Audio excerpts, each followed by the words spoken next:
Nupang punjulna di maraneh kudu saperti nupang handapna. Jeung pamimpin kudu saperti nu ngawula.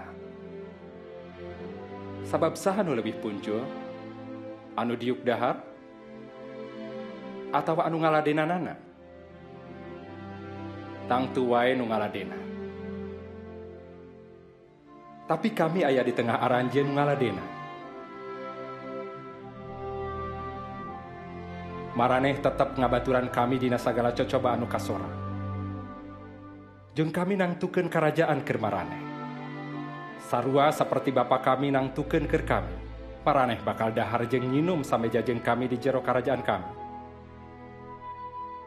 Maneh bakal deriuk dina singgasana marentah 12 kaum Israel. Jadi nu ngahiana teh teu aya. Simon, tempo. Setan geus nuntun keur ngaguna maneh. Pikeun misahkeun nu hade tinu goreng saperti patani misahkeun gandum tina kulitna.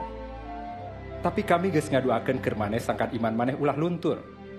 Jeung lamun maneh sadar, kudu nguatkeun batur-batur. Guru, kami wantun asup panjara jeung maot. Sasarengan jeung guru. Dengekeun Petrus. Hayam moal kongkorongok poe ieu sancan maneh ngangles ka kami 3 kali.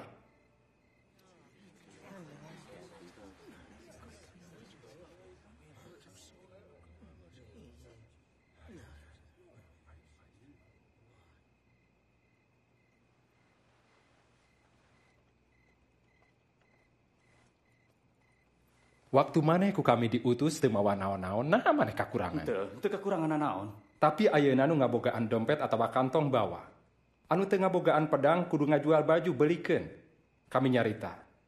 Ceuk kitab suci anjeun disaruakeun jeung jalma jahat. Naon nu ditulis ngeunaan kami bakal kajadian.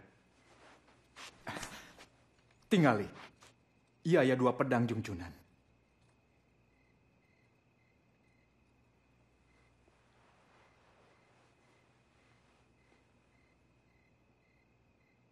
Cukup sakitu.